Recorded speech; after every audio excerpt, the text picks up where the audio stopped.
ये पता कैसे करें कि हमारे अपने कंप्यूटर में कौन सी रैम लगी है, कितनी है और उसकी फ्रीक्वेंसी क्या है?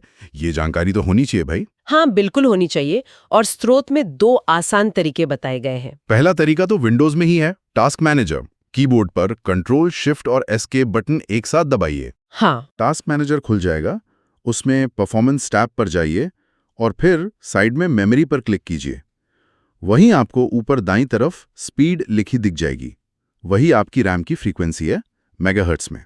वहीं पर यह भी दिख जाएगा कि कितने स्लॉट इस्तेमाल हो रहे हैं और रैम का फॉर्म फैक्टर क्या है, मतलब लैपटॉप वाली छोटी स्टिक सोडियम है या डेस्कटॉप वाली बड़ी डिम। ये तो बहुत आसान है। और दूसरा तरीका? दूसरा तरीका एक छोटा सा फ्री सॉफ्टवेयर है, CPU-Z।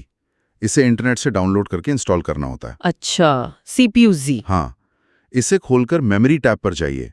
यहाँ आपको DRAM फ्रीक्वेंसी दिखेगी, पर यहाँ एक छोटी सी बात ध्यान रखनी है। जो नंबर यहाँ दिखेगा उसे 2 से गुणा करना होगा। वो होगी आपकी असली रैम फ्रीक्वेंसी, मेगाहर्ट्ज में। अच्छा, डबल करना होगा। क्यों?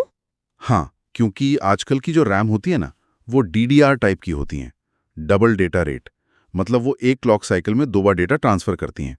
इसलिए सॉफ्टवेयर आधी फ्रीक्वेंसी दिखाता है, हमें उसे डबल करना होता है। समझ गई। और साइज वगैरह भी दिख जाता है उसमें। हाँ हाँ, बिल्कुल। वहीं पे रैम का टाइप जैसे DDR3, DDR4 या लेटेस्ट DDR5 और टोटल साइज कितने GB की रैम है भी साफ साफ लिखा होता है। तो ये दोनों ही तरीके काफ़ी आसान हैं अपनी रैम को जानने के लिए। बिल्कुल। तो आज हमने क्या समझा कि रैम का RPM से कोई लेना देना नहीं है। उसकी असली स्पीड उसकी फ्रीक्वेंसी यानी मेगाहर्ट्ज से पता चलती है। या हाँ, और ज्यादा मेगाहर्ट्ज मतलब ज्यादा स्पीड। लेकिन ये भी जरूरी है कि आपका मदरबोर्ड और प्रोसेसर उस स्पीड को सपोर्ट करते हो। हाँ, और हमने ये भी जाना कि रैम कंप्यूटर को तेज बनाने, मल्टीटास्किंग आसान करने और गेमिंग जैसे कामों को स्मूथ बनाने में मदद करती है। जी, और टास्क मैनेजर या CPU-Z जैसे आसान टूल से कोई भी अपने सिस्टम की रैम डिटेल्स आसानी से चेक कर सकता है। बिल्कुल।